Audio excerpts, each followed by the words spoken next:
welcome to Dr. Amber Thornton's Know and Grow podcast, where you're never alone in navigating life's biggest moments and toughest lessons. Join me, Dr. Amber Thornton, clinical psychologist, mother of two, as I explore motherhood, parenting, relationships, career, mental health, and the ongoing journey of personal evolution. No, it doesn't stop. These conversations will absolutely make you laugh, may make you cry, will get you to reflect, but more importantly, you'll grow and we'll get to grow together. So I'm glad you're here, and I hope that you'll come back. Tune in weekly for informative, thought-provoking, inspiring conversations right here with me. Hey. Another episode of Dr. Amber's Know and Grow podcast. I hope everybody is doing well today. At the time you're listening to this, I don't know if it's morning or if it's evening, but for me, it is very early in the morning. It is about 6:30 in the morning, and my day is a little bit different than typical, but I am really working on being more flexible and being in the moment, which is actually what we're going to be talking about for today's episode. So if that's something you're also working on, girl, we're in it together. And we hopefully will learn something new, grow a little bit from this episode with regard to that. But first, let's get into today's astrology segment. And as always, y'all, I go back and forth about what I want to talk about for this segment because there's so much to talk about. I recently got this astrology calendar. Y'all, I kid you not, I'm going in deep when it comes to my passion and joy for astrology. But I got this calendar, and it basically has all of the transits, major and minor transits for 2024. And one of them that I knew was coming up was Pluto entering Aquarius. And so I know you're probably like, okay, what the hell is that? Trust me, I'm going to explain it to you in the very simplest way. As someone who probably doesn't know as much, or maybe you're also entering your journey, that's how I'm going to explain it to you because I'm similar. I'm just learning, right? So, something that is coming up that I think you should be aware of is Pluto entering Aquarius. And so, brief overview with when it comes to astrology, not only are there signs, but we also pay attention to the planets and then the houses of your birth chart, right? So, Pluto, let's talk about Pluto. Pluto is, one of those planets who I don't know if we even consider it a planet, but in astrology, we still consider it a planet. And Pluto represents death and rebirth, right? Whenever Pluto enters a sign or a house, you should expect that there's going to be some disruption, some destruction, but then with that process, there's going to be a rebirthing and then something new coming from it. So while Pluto can be a little scary, it also is basically signaling a new beginning after the ending of something. Um, Funny enough, Scorpio, my sun sign, is ruled by Pluto and Mars. And so there's a lot of themes of death and rebirth when it comes to me and how I live my life. Anyways, y'all, I'm always evolving and I'm really embracing that. That's kind of what this podcast is about. So that's what Pluto represents, right? Pluto spends a lot of time in a sign at once.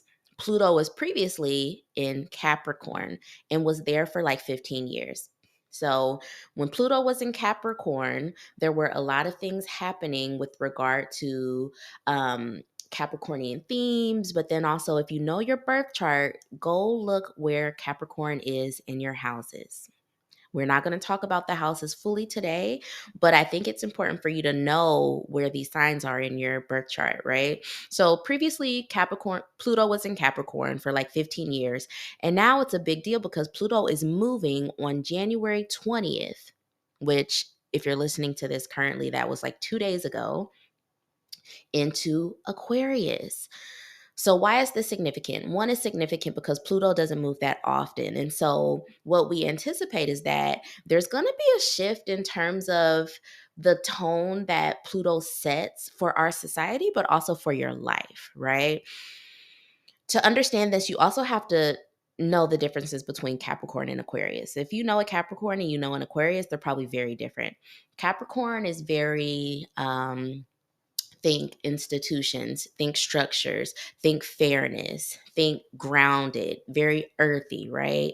Aquarius is quite the opposite, very intellectual, very airy, very innovative, very new thinking, new age. Whereas Capricorn can sometimes feel more conservative, more traditional, right? So, also when it comes to these themes, pay attention to where they are in your house. And I'm going to use my houses as an example. And then I want you all to go back to your houses in your birth chart. Pluto was in Capricorn for the last 15 years. Capricorn is in my 10th house. The 10th house represents career. Yeah, it represents career. So when I think about that theme of death, rebirth, setting down like the foundation, structures, institutions, and I think about my career, that's literally all I've been doing for the last 15 years, y'all. I have been in graduate school laying the foundation for my career as a psychologist for the last 15 years and going through the birth and rebirth and the death of that cycle. And so it makes a lot of sense for me. Pluto was in my 10th house in Capricorn doing that work for me for the last 15 years. And now here I am. And so for me, it moving to a new house and a new sign is a signaling of, what you've been working on for the last 15 years in terms of setting your career and establishing it. There's a completion here. Now we get to move on to something else, which is exciting, right? So for me, Aquarius is in my 11th house. 11th house represents social networks. It represents friend communities, friend groups, social groups, and your connection to those groups. And so for me, what I'm anticipating for the next 20 some years, because Pluto is going to be in Aquarius for the next 20 years. So really, again, go to your birth chart, figure out where is Aquarius and what house is Aquarius in. That's where Pluto's going to be fucking some shit up or rebirthing some shit in your life for the next 20 years. So for me, that's the area of, again, social networks, social communities, friend communities. I'm anticipating that there's going to be some shifts when it comes to how my relationship with social networks, with friend groups, with social groups. I'm wondering if there's going to be some changes with regard to my friendship circles. I'm wondering if there's going to be some changes with regard to how I'm showing up online and social networking. Remember, Aquarius is also super innovative. And so we often think about the internet when we think about Aquarius. And so I'm wondering if there's something that's going to be happening with regard to how my life is online in my social networks, how I'm networking, my relationship with social communities. My hope is that it just gets bigger because I'm doing this. So think about that. Go to your birth charts, figure all this stuff out for yourself, and let me know how it's landing for you. Okay, I hope you enjoyed that segment for today. I hope it gave you something to think about. For our main topic today, I'm going to shift it a bit because I actually want to pull our affirmation card first because I'm just curious to see if, and I'm shuffling the deck for anyone who is watching or who's listening on the podcast but can't see me on YouTube. I'm shuffling it because what I want to talk about today, I'm just wondering if there's going to be an affirmation that actually fills out the topic or like adds more meaning and depth to it, because what we're going to talk about today is going to be kind of, I don't know, you'll see. But what I want to talk about today is an experience I had recently of literally feeling like I had one of the best days of my life. And it's going to sound so simple because it was literally a snow day we had recently. And in DC, we don't get snow days a lot. And if you follow me on Instagram, you probably saw I posted a reel about the day we had where it was a snow day. And, me and my kids and my husband, we got to stay home and we played in the snow. That was basically it. We played in the snow, made snow angels, we made snowballs, we had a snowball fight. We shoveled the driveway together. For whatever reason, we have 4 shovels, y'all. Ask my husband why, I don't know. And 2 of them are tiny, so the children could use them. Eden, not so much, but C3 for sure was helping, like actually being helpful. We also shoveled my neighbor's walkway, and that felt really good to just, do something for them because they always are looking out for us because we're a family with small kids. And it just was like so many pieces just fell together perfectly that day. And it truly felt like one of the best days of my life. And so I want to talk about that day, but I also am pulling 5 things, 5 thoughts or considerations, reflection about that day. Um, that I believe helped make it one of the best days of my life. And I'm hoping that you can take those 5 things and think about them for your life. And hopefully it'll help you also make one of the best days of your life. So I'm going to pull this card. I'm still not feeling super confident. That's why I keep shuffling. I'm not feeling confident about which card I'm going to pick, but I'm going to pick one. And I just know that it's supposed to be the one. I'm going to pick from the bottom. I hope this card don't play me like last week. All the while, a few of y'all messaged me and was like, that financial abundance card, thank you, because that was for me. So that's something to keep in mind. Sometimes the cards are not really for me. It might be for someone who's listening. Okay. This one today says, good things are all around me. Most importantly, good things are within me. Okay. I think we can interweave this into the topic for today. Good things are all around me. Most importantly, good things are within me. Let's do it. I'm going to read it one more time. Good things are all around me. Most importantly, good things are within me. I love it. So let me tell you all about this day. And I got my phone here because I wrote down the notes that I want to talk about, the things that I think help make this day the best day of my life. So we got a snow day in DC, in the DMV area. We rarely get snow days, but also when it comes to being in DC, because they don't get it often, um, we could get like 1 inch and everything shut down. Okay. Me being from Ohio, that is mad annoying because I'm like, yo, there's no reason to shut down when back in my day, I used to walk to school in 10 feet of snow. Yes, that's an exaggeration, but that's how it feels. Either way, I've been living here for about 6 years now. I've gotten used to how things are going.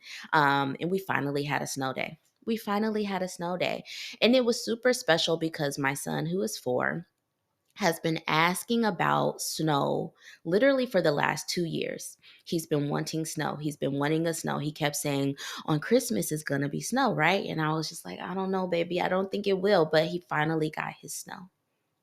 When I knew we were going to have a snow day, I made the decision, which I don't typically do, to not go to work. I was like, I'm not going to work because this day just feels too special. My baby finally got his snow and I want to see it. I want to be a part of it because I know that we don't as a family often get to just stop everything and play in the snow. So I woke up that morning and I set my intention to be this. I just want to be a mom today. I just want to be a mom today. That's all I want to do. I just want to be a mom. I just want to do mom things. I want to pretend as if I have nothing else going on and that this is the most important thing for me to do. And that's what I did. Granted, I still had a meeting or two, but they weren't that big of a deal. And I was actually supposed to record this podcast episode, but I pushed it to the next day. And I was like, I'm going to be a mom today. I'm going to just enjoy it. And let me backtrack a bit. That saying, that sentiment of, oh, just settle into motherhood, right? Just be a mom, just focus on the children, just focus on the family. I think we have to be super careful about that when we talk to women, and especially when we talk to women who are ambitious, women who are driven, women who are deeply connected to themselves, because first of all, we don't say that to men, even though we probably should. I think everybody should, consider like just settle into parenthood, and there will be a joy there because you're present, because you're connected. Of course that's going to be joyful. But when we say it to women, there's this tone of like, that other stuff you were doing, that other stuff you want to do doesn't matter. So just be here. And on one hand, yes, Here, what's in front of me, my kids and my family, probably one of the most important things in my life. But also, that sentiment of like, just be here, just be a mom, can be really dismissive, right? And so when I think about me and my life, yes, I do want to be here and I do want to be a mom and I do want to have these moments where I get to just focus on this. But I also want to focus on the book that I just wrote. I also want to focus on becoming an author that is well known in this world. I also want to focus on my private practice that gives me so much joy. I also want to record these podcast episodes because I love talking to you all and it adds so much meaning to my life, your life. We're connected here. There are a lot of things in my life that bring me joy, and motherhood and my family is only one of them. Only one of them, right? So I want to add that caveat because this is not me saying that if you just focus on motherhood and your kids, all the other troubles and concerns will fall away, because that's not true. And it's not true because we are whole people. I'm a whole person, you're a whole person. And just like you love your kids, there's probably something else you also really love. There's probably something else you also really, really, really enjoy. And that is the case for me as well. And I can't lie to myself about that. I can't hide that. I can't dismiss that. And I've been really diligent in the past few years, and especially this past year, to really think about what are the things that really bring you joy, and are you giving them enough attention? And if not, why not? And if not, what else can you do to make sure that those things in your life that you really enjoy, that really add value to your life, that you really love, don't just die off? They need you. And motherhood needs you to engage in these things. I am typically my best self as a mom when I'm fulfilled in all these other areas of my life. And me giving these other areas of my life attention fuels my life and fuels my presence as a mother. So, going back to this very best day, I will say the number, these are in no particular order, all right? I'm going to talk through 5 things that I think contributed to why it was such a good day for me. But the first thing is I got to be present with my family. I got to be present with my family. And whenever you are present with anything, whether it's your family, whether it's your work, whether it is eating, exercise, there is this experience of joy and satisfaction because of mindfulness. And that's just science. There's not really anything super magical about it, but like just presence, period, can be satisfying and fulfilling and joyful because your mind likes to focus on one thing. So when I set my intention to focus only on my family and my kids that morning, it allowed me to be so mindful. And when I was mindful with my kids and my family, I got to share enjoyment with them. I got to really see how beautiful it was to watch my son play in the snow, something that he had wanted to do for like 2 years, basically half of his life. He's been wanting this, and I'm so, so glad that I was mindful enough that day and present enough that day to feel the joy he felt, and to be there with him and to also be a kid. Y'all, I got on the ground and made a snow angel, something I haven't done in maybe 10, maybe 20 years. And it felt so good because I was present. Number two, one thing I think helped to make this such a good day was that I stopped caring about stuff that I made up in my mind about work. And what I mean by that is, if you are like me, making the decision to take off of work is always such a convoluted one. It's like, oh, I want to, but oh, I don't want to. Oh, fuck them people at work, but also, oh, I don't want to make them think I'm not showing up, or it's all these like thoughts and these anxieties and worries about like, what does it mean for me to take a day off? What does it mean for me to not show up my 100% best at my job, right? Like, but what I've realized over the years is that a lot of those thoughts that I have about how I show up at work or my presence at work are literally all self-imposed. And it might be different for you, I don't know, but for me, nobody is n- nobody is saying any of that stuff to me at work. No one is even implying any of that stuff at work. So why do I care so much about my image at work and how I'm showing up at work and what do they say if I'm not there and what do they think of me and oh, but I really girl, it's unnecessary. And everyone deserves to take a day off. We probably all, those of you listening to me, have a bank of PTO, a bank of sick days that you haven't even thought about because you're not giving yourself the grace and the rest and the present moments. You're not doing it enough for yourself. So I yesterday, that day, I told myself, stop it. If you want to stay here with your kids and your family today, do it. Take the day off. And stop making up stuff about what you think people will say, what you think your boss will think, when really there's no evidence for that. There's no evidence for that. Yeah, they might have a thought. Yeah, they might have things they think, but no one's saying it to me. And if it's not being said to me, it's none of my business. And at this moment, I have no evidence to even believe that someone thinks negatively about how I'm showing up at work. It's all up here. I'm making it up. And so I decided to stop caring about that, but also stop pushing these self-imposed narratives on myself about what it means for me to not go to work when I would rather be home with my kids to play in the snow. The third thing that I think really helped to make this one of the best days of my life is some other work that I've been doing for myself, and I think that you will also benefit from is I'm so much more regulated as a parent than I was a year ago. And you all, we will have so many other deeper conversations about this in the book that I wrote, A Parent's Guide to Self-Regulation. I recently got a YouTube comment on one of the episodes asking if I was going to share some chapters or excerpts from the book on here, and I actually do plan to. I'm, kind of making an outline of how I'm planning to do that. But in the coming weeks, I will start to share some chapter segments from the book right here.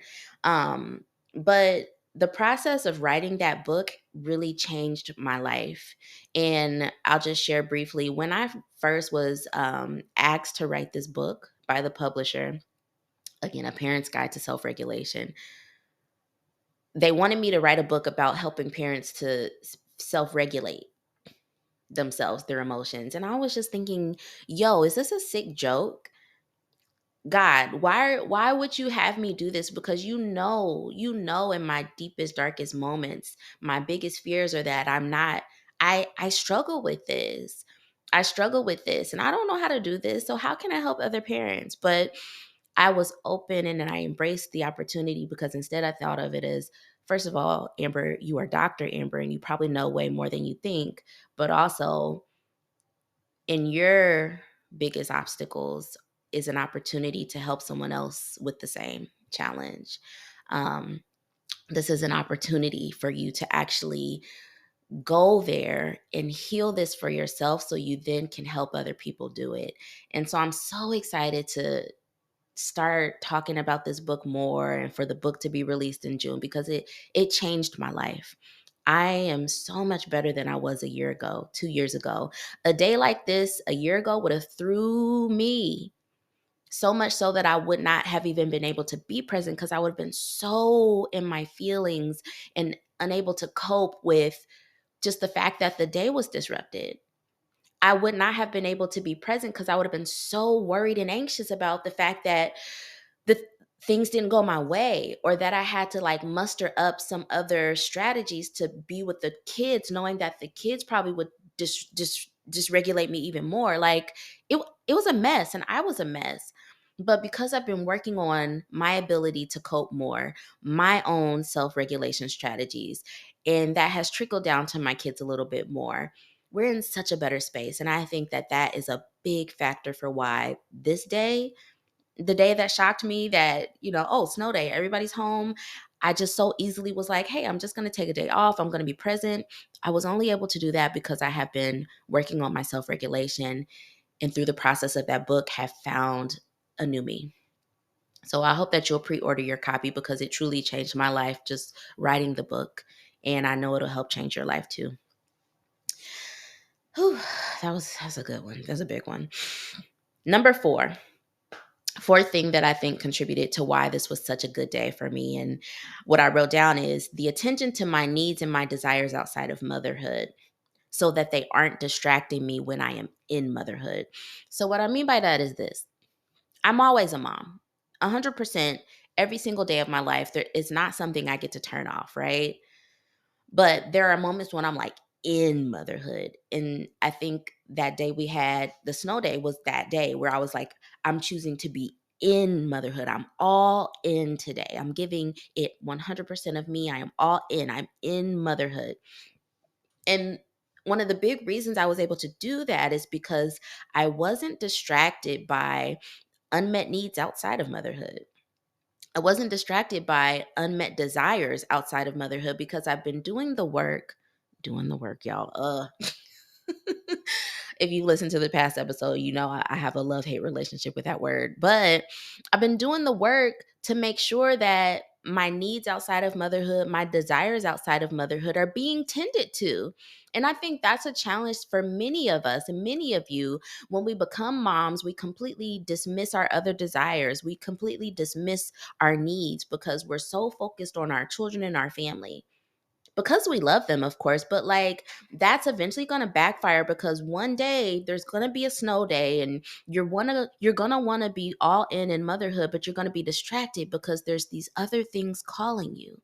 These other things wanting your attention, physical needs that you have not paid attention to, or just desires, emotional desires.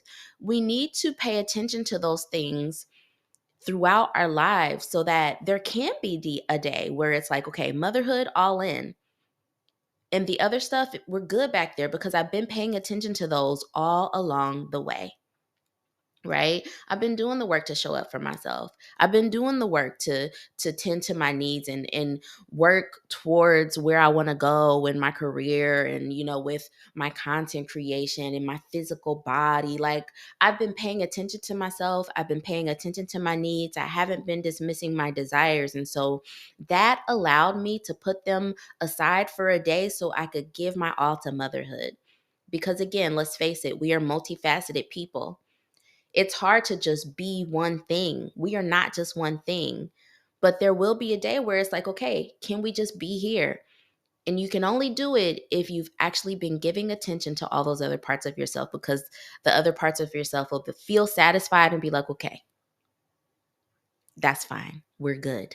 We're good. So I hope that gets you to thinking about what are the other areas of my life that I need to show up for myself, that I need to give more attention, and they may be distracting me from actually being able to just be present here in motherhood. Last thing, y'all, and this one will kind of just wrap it up and it'll just be a little funny, but the last thing I want to say about this best day of my life that I had is that shit changes fast, okay? And I say that because I literally was like, that was the best day ever. And I was so proud of myself for being flexible and, being able to just make these decisions very quickly that I'm staying home. I'm going to be a mom. I'm going to just be in the moment. I'm going to have fun. I'm going to get on the ground. And I did all that. I literally didn't have a bad moment all day. But then at the end of the day, these schools talking about, oh, another 2-hour delay. What? It's like, I was present. I was flexible. But what you mean a 2-hour delay? Get these kids back in school. And so just like that, it flipped and I had no more flexibility to give. And I'm saying that because at first when that happened to me and I was like, damn, like I had such a good day and like I can't even sustain it because here we are. But I think this is important to end on today. Just be in the moment and with whatever the moment is. And it's okay if things shift because there's ups and downs to life. That day was an up, and then the end of the day was like, and now I'm struggling to be flexible again because it's like, 2-hour delay, but I took off all day yesterday and I got to go to work. And so, now I'm moving through that process of, okay, Amber, we've got a little bit more flexibility, but guess what? Things change. So, I think the key and the takeaway is be in the moment, whatever the moment is, and it's okay. I hope this helped you today. I hope this to help you see yourself, discover yourself, find something that you needed to learn about yourself today. I really enjoyed this conversation, and we will talk soon.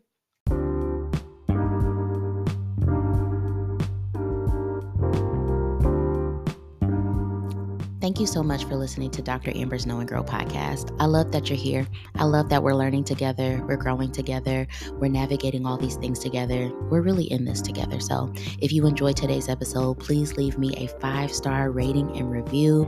That is so important because it helps this podcast grow. And it also gives me some feedback on how it's landing for you. Please share this podcast with someone that you love or someone that you know. And don't forget to connect with me on social media at Dr. Amber Thornton. I'll talk to you soon.